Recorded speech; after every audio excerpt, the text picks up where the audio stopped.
Literally, my healing started when I stopped trying to sell and I started trying to solve. I started trying to serve when I made it not about me. How can I help you? You can have anything you want in life if you help other people get what they want in life. Help make someone else's life easier, more convenient, like help them reach their goals, their dreams, their aspirations, whatever it is they're trying to accomplish.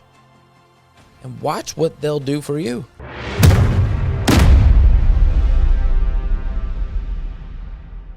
Welcome to the Who You Know show, where what you know is important, but who you know can make all the difference in your wealth, health, business, career, your relationships, and definitely in your life. And we're here today on this episode to help you to level up, get noticed, and connect to your next opportunity. So super excited. Today's episode, I'm going to be sharing a story of how hitting the rock bottom actually led me to a mission that's helped thousands and thousands of job seekers across the country. So if you've ever felt invisible, if you've ever felt rejected, maybe stuck or just kind of in a pit, listen, you're not alone. I've been there. And this is how I turned my pain into my purpose. And I built a community that actually changes lives. So super excited about this, okay? I want to talk to you today about how I transitioned from one industry to another. Okay, and I found myself broke, I found myself rejected, and I was really unsure of how I was going to rebuild. Some of you have probably been there before. But just one conversation, and that's a very key thing I want you to take away here, was one conversation that started with a prayer, and it led me to a job networking group. And that's when everything changed.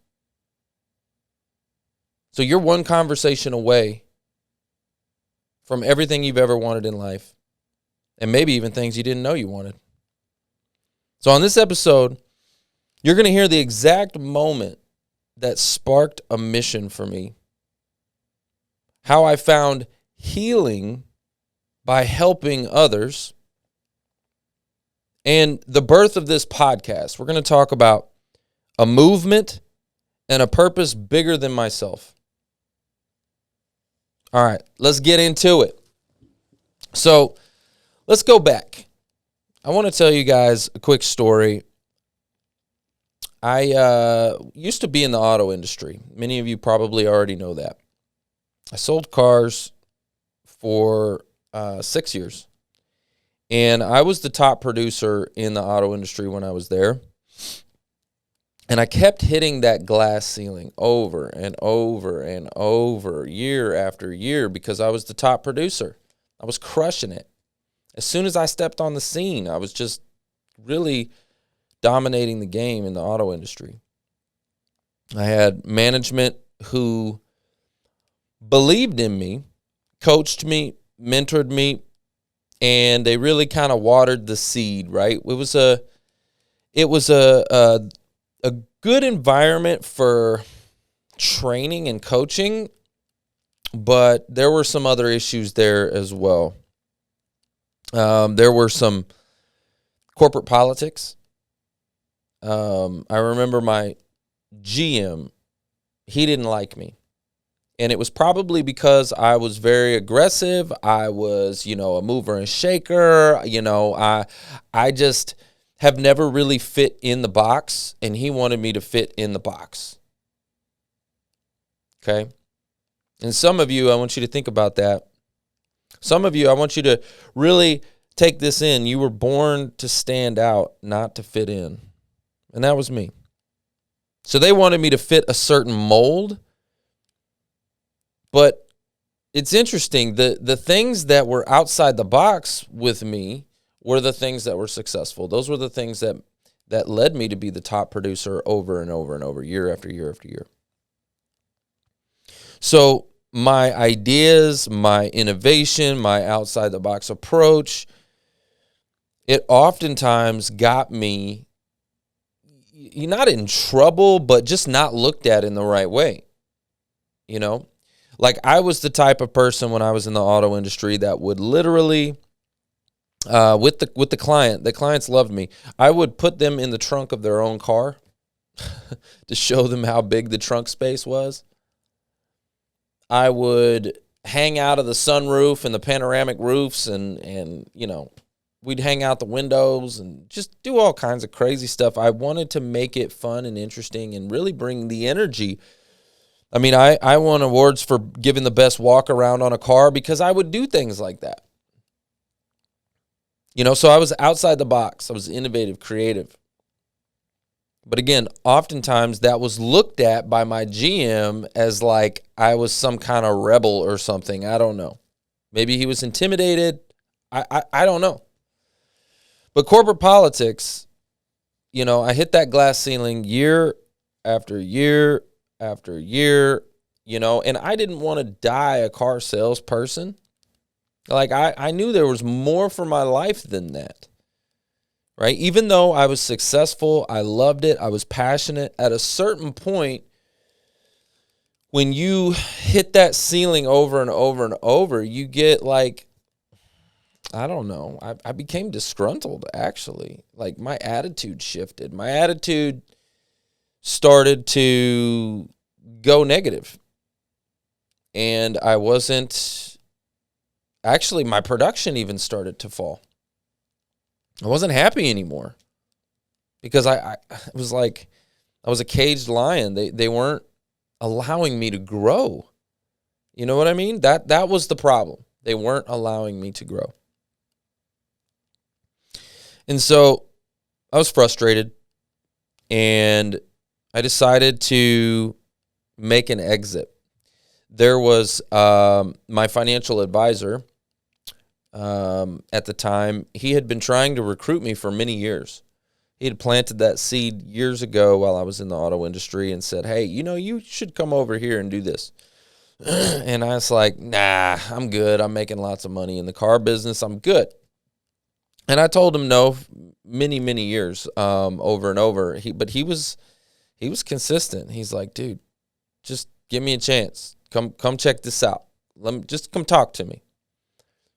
And again, he was my financial advisor. I respected him a lot. Like, I respected him and trusted him enough with my own finances, like my own money. Like, this was the guy who was handling my finances. And so after I got frustrated enough in the corporate politics and just kind of hit that glass ceiling enough, you know what? I was like, hey, Brian, let's talk. Let's talk about it. Okay? And so that was always a seed that had been planted, and I was like, you know what? One of these days, I'm going to go check it out. And so I went and checked it out, and I went and talked to him, and he showed me, hey, here's a career that is more entrepreneurial. It's, you're building a business, you're creating, it's allows for more freedom. You're not a caged lion. You're not stuck in a dealership, for 12, 13, 14 hours. Like, because that was the thing in the auto industry. You work so many hours and you're just caged up in this dealership. And so I was like, okay, let's talk about it. And he told me, you build your business and there's residual income and there's all these different things. And I was like, okay, cool. You know what? This sounds good, because all those cars I sold, being the top producer, like, I didn't get to take that with me. You know what I mean? It wasn't a book of business that I got to keep when I left.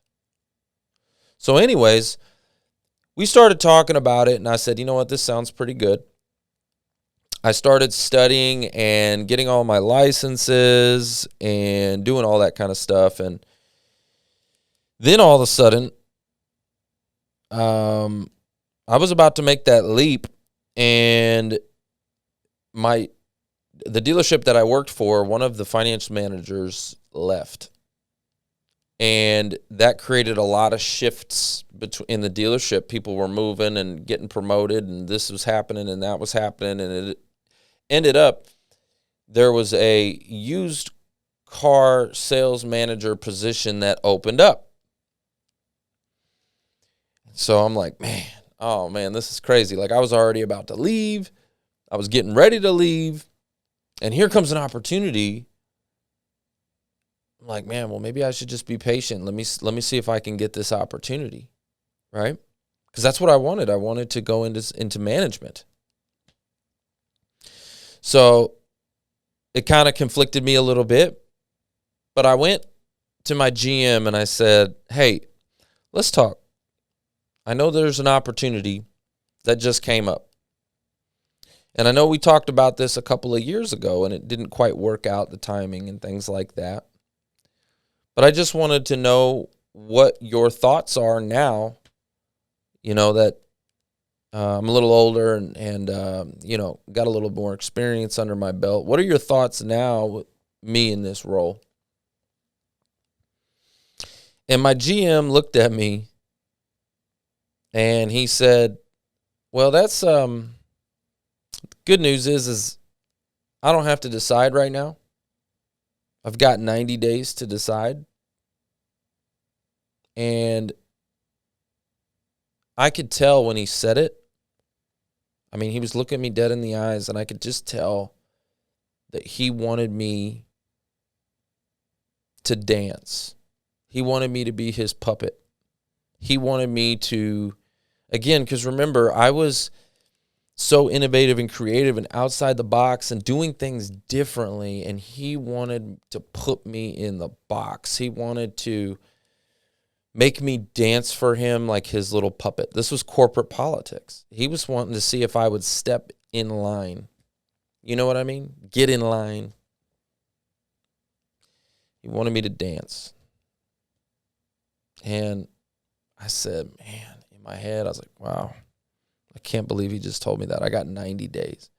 And I looked him dead square in the eyes and I said, man, or not man, but I said, Russell, I really appreciate that. But here's the thing. If you don't see my potential after 6 years, you're not going to see it after 90 days. So I appreciate the opportunity, but I'm going to go ahead and put in my 2 weeks notice. And he looked at me. I remember he looked at me. He was like, what? He said, well, that's the thing, Trevor. Whether you think you can or you think you can't, either way, you're right. And I'm going to tell you right now, that's the first time I'd ever heard that saying before. I know it now, and I've used it in many scenarios. But in that scenario, it was really kind of a slap in the face. It was like, whether you think you can or think you can't, either way, you're right. He said it to me after I just put in my 2 weeks notice because he wanted me to dance for him. And I was like, you know what? No. So anyways, I put in my 2 weeks, took that leap of faith, and I left the auto industry. That was 10 years ago. And I got into financial services, and I started, trying to build my business, trying to start a business. And look, my first year was absolutely exciting. It was terrifying. It was scary. It was all the emotions in one. It's like you're learning, going to college, trying to build a business all at the same time. And, it was a whole new world in financial services. It was outside sales. See, in the car dealership, I was doing inside sales. They were coming to me. And, they had marketing and they had big budget, campaigns and all these different things that they would do for the dealership to bring people into the dealership. And so all I had to do was really be the best at telling, going around the car, doing walk-arounds, really giving a great presentation, showing them why my car was the best car, why our dealership was the best dealership, why they should choose us, right? I really just had to be a great salesperson and a closer. But I didn't have to be a marketer, right? They did that. They brought the leads in. And I also didn't have to do the finance and the paperwork or the service or any of the other departments. Like when you think about a business, there's so many different departments. And so here I am now having to do all of it. Not only do I have to do the marketing, the sales, the finance, the service. I mean, I have to do it all. And I didn't, there's no leads. This is outside sales, and so no leads. This isn't something that, like in the car business, people walked in the door. None of that happened, right? This isn't a retail establishment like a Chase Bank or something like that where people walk in the door. I'm like, okay, man, this is tough. And they didn't really train in marketing at all. So I'm kind of like trying everything, trying to figure it out, trying to network. I'm doing all the different things that I know or think about or some people were training. I mean, there was training there, but I just tried it all. I just tried everything. I did networking, groups, events, coffee meetings, all kinds of things. Just I always said this: if someone could fog a mirror, I wanted to set a meeting with them. I was trying to sell them something. Anybody and everybody. Like I wanted to talk to everybody and anybody. And guys, here's one of the first lessons I want you to think about too in marketing. You speak to everybody, you speak to nobody. Right? And now I know that was the wrong approach for sure. But back then I was just trying to survive. So I was trying to talk to anybody I could talk to, Now I have a target market and an audience and a specific type of person that I'm looking for, But at the time, again, I was struggling. I was going broke.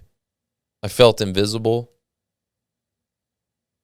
And I felt like I'd made a huge mistake because I was watching my bankroll go backwards and I was just struggling. It was like, oh my gosh, did I make a mistake? Because I went from being the top to now being the bottom and sinking, So it was a really, really hard time for me.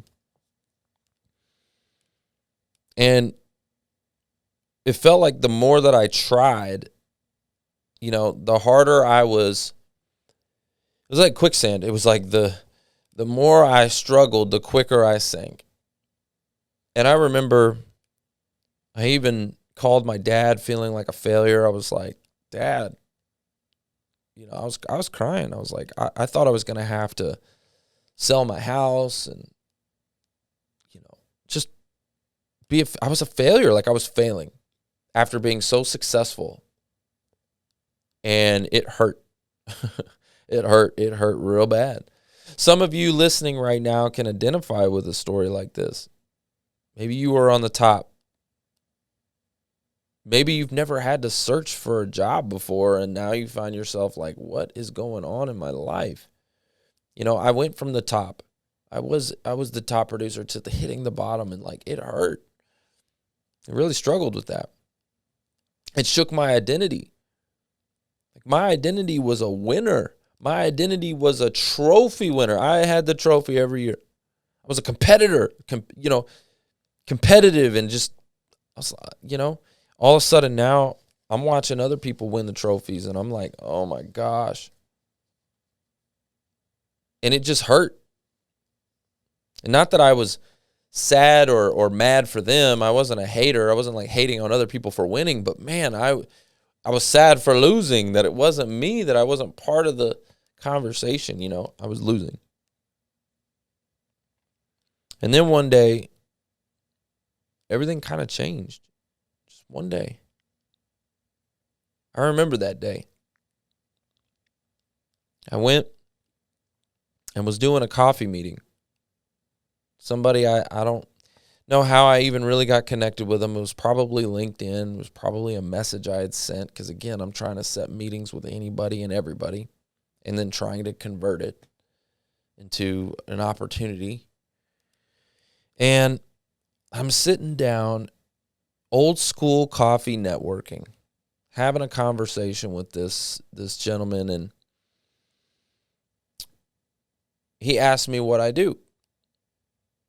And I told him, I was like, I'm in financial services. I do investments and insurance and 401k rollovers and retirement and all that. And he said, wait, you do retirement 401k rollovers? I said, yeah. He said, well, there's a group in South Lake that could probably use your help. There's a lot of people over there. It's a job networking group called South Lake Focus Group. And then literally he got up and he prayed over me.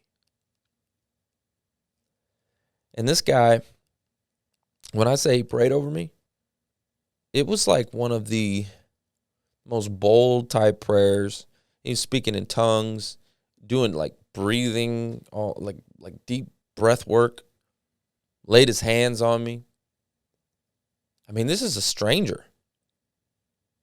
I don't know if he could see the desperation in me. I mean, I wasn't not in a good spot. But it was like he blessed me and said, go forth to the job seeker community. Now look at me 10 years later. This is what I do. And I'm so passionate about it and I love it. So to that gentleman, I want to say thank you. And to God, thank you for seeing that and blessing me to be a blessing. I just want to say I'm so grateful for that. I'm grateful for the opportunity to be able to serve these people every single day. It really does fulfill me. And the way that I've done it, the way that I've intertwined career strategy and financial strategy together to be able to help people on both sides, because when you're in a career transition, you're in a financial transition. It's the entire reason why we go to work in the first place, right? And so this gentleman prayed over me, and he told me to go visit this local job networking group. And I showed up. And when I walked into this room, it actually was a different room than the one he told me to go to. He told me to go to South Lake Focus Group, and sidebar, when he told me to go there, I remember telling my business partner, I said, oh my gosh, you wouldn't believe what happened. We need to go to this group. Sounds great. We need to go check it out. And they meet real early on Thursday mornings. For whatever reason, I think I had an appointment that Thursday. Something happened. I couldn't remember what it was, but I couldn't go that Thursday because I already had something on my calendar. And I told my business partner, I said, hey, I want you to go check it out. Or he said, I'll go check it out. And he goes, checks it out, and they literally kicked him out. They sent him away because he was there in financial services, and they kicked him out. And he came back and reported to me, and I was like, dude, what? What happened? He's like, well, they don't want any just like commission-only types of roles there, jobs, and they told me to leave. I said, whoa, that's crazy. But he said they did tell me about another group in Frisco, which is actually closer to us. And so I looked up who ran that group, and I wanted to make sure to reach out to that person in advance, so to make sure we didn't get kicked out again of this other group. And I said, hey, this happened at South Lake. I told him what happened. I was like, this happened at South Lake. I want to come check you guys out, but I want to make sure, like, you're not going to kick us out, right? He said, no, I'm not going to kick you out. This was Foster Williams, the job father. Later on, somebody I ended up partnering with, who actually co-hosted this show for many years. But he said, no, come on down, check us out. I want you to just be a fly on the wall and just make sure you help people. Just help people. Serve the people. So I said, okay. I came down there. And when I walked in, I showed up in the room, and again, I saw people really struggling. I didn't know what to expect from a job networking group. These people were hurting. They were struggling. They were like depressed, anxious, fearful, stressed. You could see it all over the room. I mean, there's 100 senior level executives. I mean, you could see the ageism, the age discrimination. And here I am at the time. I'm like, I don't know, I'm probably 29, 30. I was probably 30 years old at the time. Walking in this room with these senior level executives in their 50s, right? And, honestly, I was real intimidated. Like, I didn't know how to help these people, but I could see it. I could see the fear and anxiety. I could see the stress. I could see all of that. I was like, man, these people are hurting. They were confused. They were discouraged. They were losing hope. And I know what that feels like myself, because I was literally going through it at the same moment. Like, I identified, like, in that moment, remember, I was in the quicksand. I was struggling. I was losing. My money was going backwards because I wasn't producing. Like, yeah, I was working, but I was sinking. I was not successful. And I was having to learn how to network. And they were learning how to network. They were doing their elevator pitches, and I was doing my elevator pitches. I felt like, man, I identified so much with what they were going through. And so I was like, okay, there's something to that. Like, these people are me. They're me. Like, every day I woke up, I was unemployed. And I had to convince somebody to hire me every single day. So I was like, shoot, I'm a job seeker too. Right? Every single day I woke up, I was unemployed. And had to get somebody to hire me, right? And that's what it's like being an entrepreneur like this. And so I was facing rejection and all that kind of stuff. And I decided, you know what? I need to just meet with these people one-on-one. And I need to figure out how I can help them. I didn't know how to help. I just knew I felt led to. I realized I wasn't just there to help. I was actually one of them. I was a job seeker at that time, essentially, right? So again, I met him one-on-one, and I just started listening. I started asking questions, and I had a notepad, and I would literally I must have done hundreds of these one-on-ones. They would meet with me. That was a good thing about it. Remember before I was telling you no one would meet with me? Well, the job seeker was available, and they were kind of in a desperation phase themselves, so they're just like, okay, cool, let's talk. Like, they would meet with me. I'm like, okay, cool. So there was a plus. Ding, I'll check that box. I was like, cool, they'll actually sit down with me. And I would just ask them questions. Hey, what's your challenge? What's your struggle? What's holding you back? What's keeping you from, what literally is holding you back? And I started to see patterns in their pain. right? It was rejection. It was the ATS. It was the black hole. It was being ghosted. It was visibility. It was, LinkedIn. It was all these different things. I started to notice patterns in the pain. And so I started to build trust because, again, I was being more interested than interesting. And what does that mean? I hear Chaz Wilson says this: be more interested than interesting. I was more worried about them. I was asking questions about them, how I could help them. I made it about them and not about me. I wasn't sitting there trying to sell them or do anything. I was just listening and making it about them. How can I serve you? And so I was giving first, right? Give first. And that built trust, right? They're like, dang, here's a guy that wants to help me.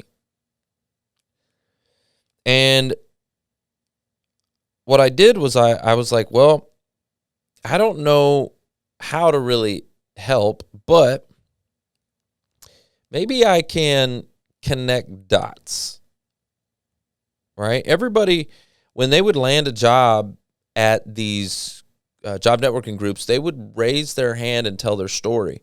And every time they would tell their story, it was one dot connected them to another dot, connected them to another dot. This conversation led to this conversation, which led to this conversation, which led to a job.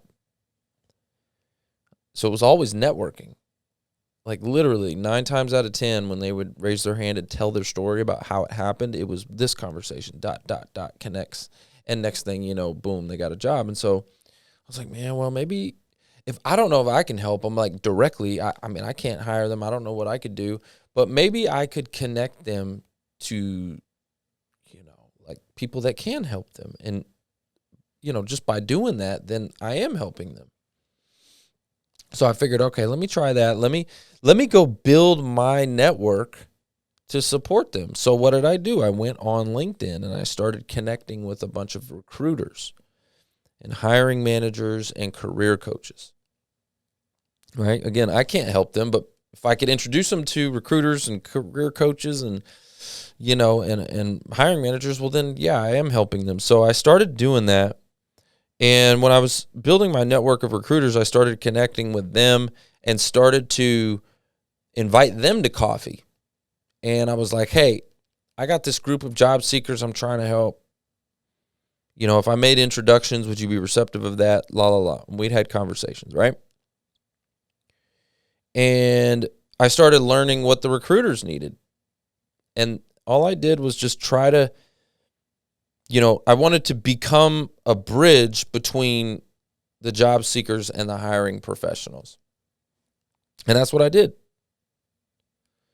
So literally my healing started when I stopped trying to sell and I started trying to solve. I started trying to serve. When I made it not about me and how can I help you?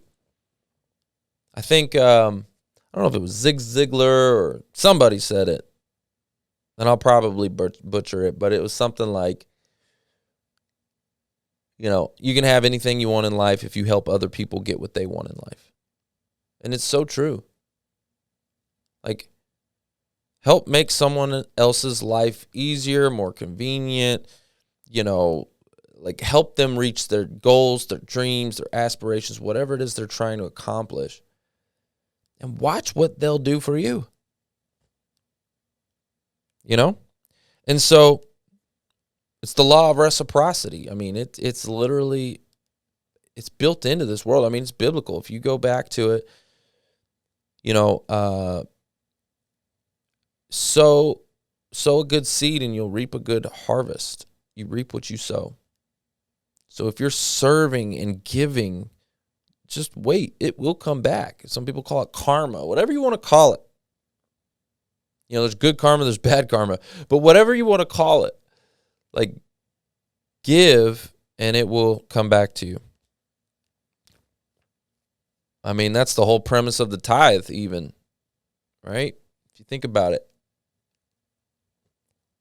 So that was kind of a start to it, right?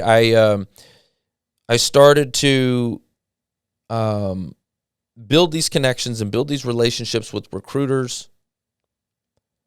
And one of those recruiters, who I'm actually really excited about, today I'm actually going to be interviewing one of those recruiters who saw something in me. Her name is Melissa Walker. I'll be interviewing her later today. And she saw something in me. She was like, hey, I want to invite you on to my podcast. And she invited me on. And I was honored and terrified all in the same breath. Like, I was so scared. I had a huge, massive fear of public speaking. And like, I was really good one-on-one with people. I could do great presentations. I could really crush it in sales one-on-one. But like, gosh, give me a microphone and tell me to get up on stage or anything like that where I got to speak up in front of a group. Gosh, that just terrified me. And so the podcast thing was like kind of the same thing. She invited me on this podcast, and I'm like, oh my gosh, I don't know. But I mean, I said yes. I was like, yes, but I was terrified. And so I grabbed my business partner because I needed him. I was so scared. I was like, hey, come with me. So he was like a safety blanket for me in a lot of ways in my first year or two. Needed him, so I'm super grateful that he was there. And so we do this podcast, and I was just absolutely terrified. I'm like literally shaking. It was my first appearance on anything, and I was just so nervous. And did that, and when we got off of that podcast, even though I was terrified and nervous and scared, the energy was through the freaking roof. I just loved it. I was like, wow, that was so amazing. I had so much fun, and it was just like there was something to it. And I looked at my business partner. I said, Mark, we got to do this. Have to. Like, it's not even a question. We got to do this. Like, we got to start our own show. And look, fast forward, this show's been going for 7.5 years now. But in the beginning, it's like, okay, I didn't even know where to start with that. How do you start a podcast? This was 7.5 years ago. How do you start a podcast? I knew I wanted to. I got that spark in me. So I started researching different places to go. And there just so happened to be a studio right across the street from my office, like literally right across the street. I was like, well, that's a sign. I got to do it. That's divine. God, thank you. So we sign up and sign up on a monthly basis. I wanted to say it was like $750 a month. Every week I got to go in there and do an episode. And it was amazing.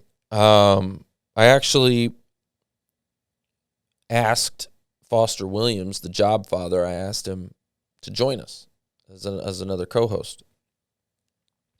And we started to interview recruiters and coaches and hiring managers, all those same people I was networking with to help the job seekers. The way I looked at this show was, hey, let's build a show to help job seekers.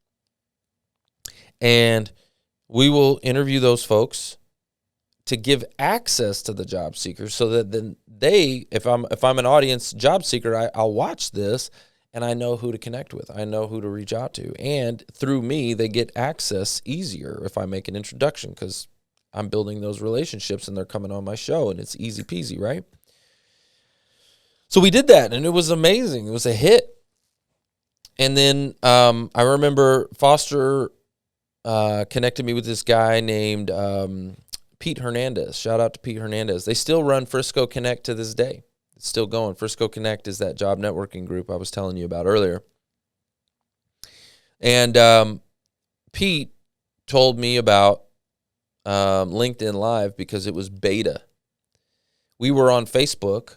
We were on all these other channels, but LinkedIn didn't have live yet, and so they just come out with it, and it was beta, and I was one of the first people in the country, actually. I was on the beta, and I was one of the first people in the country to have LinkedIn Live. I was able to get it. And that launched the show. I'm going to be honest with you. That launched the show. We went live every week, and this show, when you think about it, when you're talking about careers and recruiters and job search and sales and marketing and branding and all of these things, that is LinkedIn. Entrepreneurship, business owners. I mean, that we talk about all these things. All of that, I mean, that is LinkedIn. That's what LinkedIn is all about. So anyway, we hit the ground running, and with LinkedIn Live, it just really took off.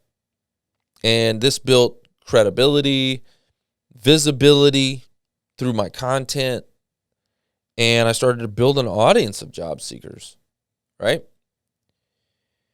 And here was the kicker. Through talking about this stuff every single week, like think about it, I'm talking about it with recruiters and hiring managers and coaches. What do you think started to happen? Remember early on, I didn't know how to help a job seeker besides making a connection. Well, guess what? I learned, right? I actually learned, how to help job seekers through having those conversations every day and learning what they're supposed to do and what they're not supposed to do and how they're supposed to do it and how they're not supposed to do it. I learned. And then I started to get that creative juices going again. Remember, I'm that outside the box thinker. I started thinking, shoot, if I was in your shoes, if I was searching for, this is what I would do. This is what I am doing in my career in financial services. Remember, every day I wake up, I've got to convince someone to hire me.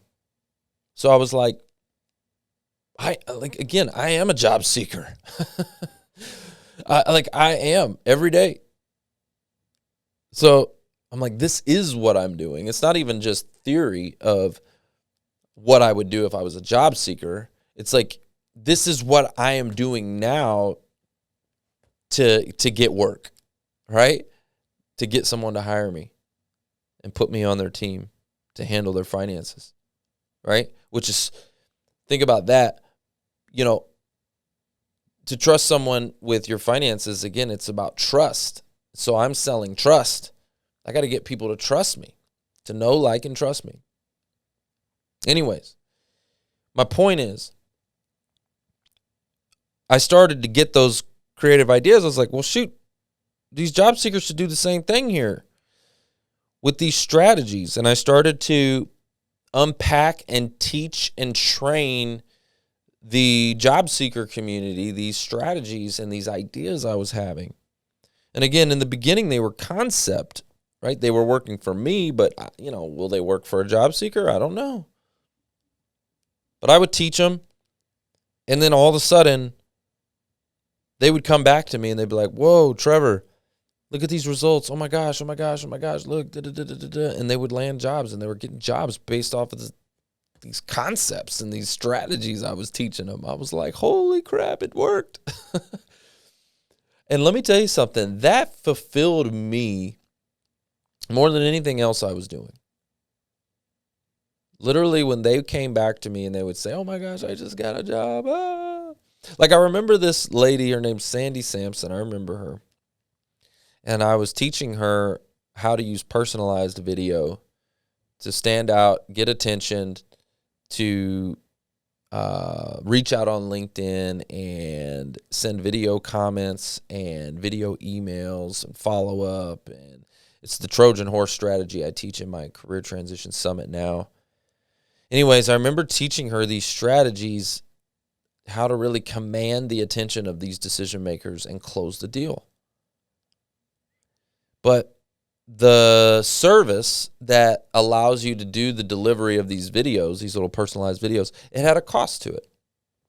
But I told her, I was like, hey, there's a 2-week free trial. Just go hard in 2 weeks. Like, just do it. Trust me on this. Go, do it. And I gave her a formula, 10 videos a day for 14 days. That's 140 videos. And I said, a couple things are going to happen. Number one, you'll know for sure at that 2-week period whether or not this is going to work for you. If it's not going to work after, like, if you do 140 videos, you will know for certain if this is working. And if it's not, don't pay for it, right? So that was the first thing I told her. And the second thing I said was, after 140 videos, you're sending so much energy out there that you're going to get results. And she's like, oh my gosh, we got a 2-week free trial. I'm going to go check it out. Anyway, she signs up. And 2 weeks later, we're at this career event. And it was actually one that we put on. I started launching career events too. And at this event, I remember it like it was yesterday. She literally runs up to me, like jumps and like gives me this huge hug. She's like, oh my gosh, oh my gosh, oh my gosh, you'll never believe it. I just got the call. They sent me the offer. Oh my gosh, da, da, da, da. I just landed. Oh my gosh. She's like screaming. She's so excited. And I'm like, that's amazing. Like, she was teared up. And she's like, thank you, thank you, thank you. And she's telling me thank you. And she goes, you won't believe it. You won't believe it. Today was the last day of my free trial. See, she had spoken into existence. She said, I'm going to land a job in 2 weeks. She said that. I remember her saying that. She spoke it into existence. She was confident and believed in it. She says, I'm going to do it with this tool. If I get a 2-week free trial, I'm doing it in 2 weeks. And I was like, whoa, some powerful words. But the transformation that you see when somebody comes out on the other side of this thing, that's what fills me up. That's what fills my cup. Like, I was so excited for her. Like, it was amazing. And I'm just so blessed that I get to do that every single day, and I get to help so many people. Honestly, if it wasn't for that purpose-driven mission that I'm on, I don't know if the financial services that I do is that fulfilling. I mean, listen, don't get me wrong. I love that. I love helping people with the financial services and all, but you know, a lot of times the work that we do, you don't see the impact until later on. You know, if I'm helping someone retire, you know, I might not see that for 10, 15, 20 years down the road. So you don't really see the impact. Sometimes you do. I had another lady. She was in debt. Okay, this was a similar scenario, but it on the other side. So she was high in debt, weight on her shoulders, credit cards just eating her alive. She comes in, and we sit down and talk about her finances, and we look underneath the hood, and look, we ended up finding a solution for her that unburied her from all of her debt, got her out of the 28%, interest rates or whatever it was. It was something crushing. And I remember literally seeing the transformation of her walking in and then walking out. And it was like a weight had been lifted. She was just a completely different person.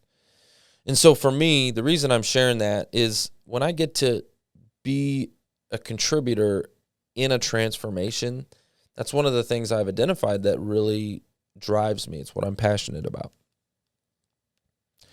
So there I was teaching these strategies to job seekers and, really helping people. And then all of a sudden I was getting recognized for it. Forbes, the job search Trojan horse that I was teaching you about or talking about with the personalized videos, they saw that, they wrote an article about it. And this was during COVID, actually. They were looking for strategies that help people to stand out during COVID. So they wrote that article about the job search Trojan horse. And it really kind of opened a lot of doors. And I started the that career transition summit. First, that was in person. I remember doing that. We did it at the Cowboys Club. And it was awesome. It was so cool. We did it in person. And we would do a little happy hour for the job seekers after that. I love doing that. We do a cheers to their future success, and it was awesome. And then COVID happened and just kind of shut things down. And I took my all my live events, I took them online. And again, I catapulted because I was one of the first to go online. Everybody was trying to figure out, Zoom and figure out all this stuff. And I was like, boom, I was on it. I didn't skip a beat. Literally didn't skip a beat. And, that was a crazy time. I will tell you that. Everybody was locked up.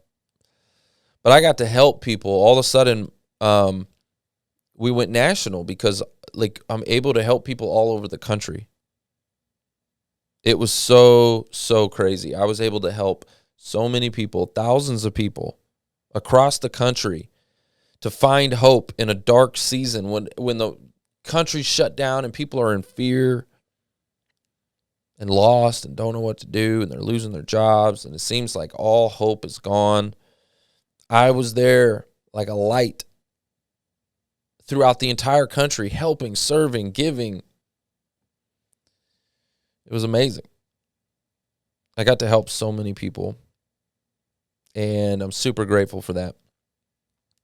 And I created a platform where people could feel seen again. There's nothing like feeling like you're invisible. So I went from one person at a coffee table to thousands and thousands on Zoom. Because the mission never changed. I stayed in that lane and I stayed focused on that. That was the mission. When that man, prayed over me, it sparked something in me. And I saw myself in the job seeker community, and I had to help. Here we are, fast forward years later. I'm still doing it. And it's getting better and better and better, and I'm able to help at a higher level. I'm getting better at what I do. It's amazing. So this episode, guys, I want you to know it's not just about business. It's about belonging. It's about being in the pit and using that pain to build a ladder for others. See, you don't have to be perfect to help people. I wasn't. I didn't even know what I was doing when I first started. You just have to be willing to show up with your story, be authentic, and try. I have people all the time, they're like, I don't know how to help. I'm like, when I tell them give first and help people and serve people, and it's one of the reasons why I'm so passionate about volunteering. I tell people, volunteer, give, help, serve. Like, I don't know how to help other people. I'm like, ask. Ask questions. That's what I did. Like, I didn't know how to help either. But I sat down, I took the time out, to get out of myself and what I needed and get into what they needed and just ask questions. So you just got to be willing to show up, be authentic, and ask and try. And you know what? Even if you try to help someone and you're not successful, you are successful. Like, even if you try, but whatever you're doing doesn't work, well, you still helped. Like, it's still valuable. They will still see value in you because you tried. You know? You go out of your way to help someone, and even if it doesn't, you're like, man, I tried, I was trying this and trying that, it didn't work. They're like, dude, thank you. Right? It's okay that it didn't work, but I'm so grateful that you tried. So guys, that's so important. Try. Try to help somebody today. Figure out one person today that you can help. So, got a couple things I want to leave you with. If you're struggling, I want you to show up where people are hurting. Like, go somewhere and volunteer and give back where people are hurting. Serve them. Figure out how you can help them. And you're going to find healing in their story, in their transformation, in the things that you're able to do for them. I want you to start small. Listen, serve, connect, and just watch what happens from that. Like, there was a story just yesterday in my mastermind. There's a gentleman who he's taken all the recommendations that I talk about in there, and he actually started a podcast himself to help with his content and marketing. It's one of the things we teach. Like, he started his own show. Okay? And he was volunteering at an event where he was able to, again, keyword volunteering at an event, and he went and he was able to connect with these CEOs. And he said he got 8 CEOs scheduled for his podcast. So first, he's volunteering when, at the event. Secondly, when he invites them onto the show, that's also a volunteer. He's going to spotlight them, make them the expert. He's going to put forth his time, energy, and resources to promote someone else. Right? So that's also a form of volunteering. When you do a podcast interview and you interview someone else, you are volunteering your time, energy, resources to put them on a pedestal, to spotlight them and highlight them and make them the expert. Right? That's what a lot of people don't understand. There's so much value in it. That is why podcasting builds relationships just like that. You come in here on my podcast, we do an interview together. Me and you are like best friends when you come out of here. That's just the way it is. It's like a supercharge to your relationship building. So he's volunteering, giving back, and now he's got all these interviews set up with CEOs in the industry that he wants to work in. I'm like, dude, you're going to land from this. I mark my words, he will land a job from this. He's going to give so much. Again, all this is him giving, right? But at a certain point in that giving, when he's volunteering, when he's interviewing these people, when he's highlighting these people, when he's spotlighting and he's volunteering, giving, at a certain level, they are going to ask, and the energy is going to reciprocate the other way. They're going to ask him, what do you need? How can I help you? How can I serve you? What can I do for you? Like, what are you looking for? It's just going to naturally happen. Organically, it's going to happen for this guy. So I'm super excited for him. So guys, this episode, I want you to think about, where can you serve? Where can you give? Where can you help people? Figure that out. So purpose doesn't always come from a plan. Sometimes it walks in the room wearing pain, and you just need to go serve it. So here's a call to action I want you to take away from this episode. I want you to, number one, I want you to think back. Where were you when you were at your lowest? Your lowest moment. Where were you? And step 2, I want you to think about who needs to hear that version of your story right now. When you were at your lowest, share it with them. Not to impress them, but to connect. And then what I want you to do is think about people that are in that scenario right now. Can you help them? You got through it, right? If you got through it, you can help someone else through it. And that's what I want you to do. I want you to think about when you were at your lowest, who needs to hear that? The story of you getting through on the other side. Share it with them, not to impress them, but to help them, to serve them, connect, and give. Show them the way. How did you get through it? And watch what happens. So I'm going to leave you with this. This is a good question for the entire audience I'm going to leave you with.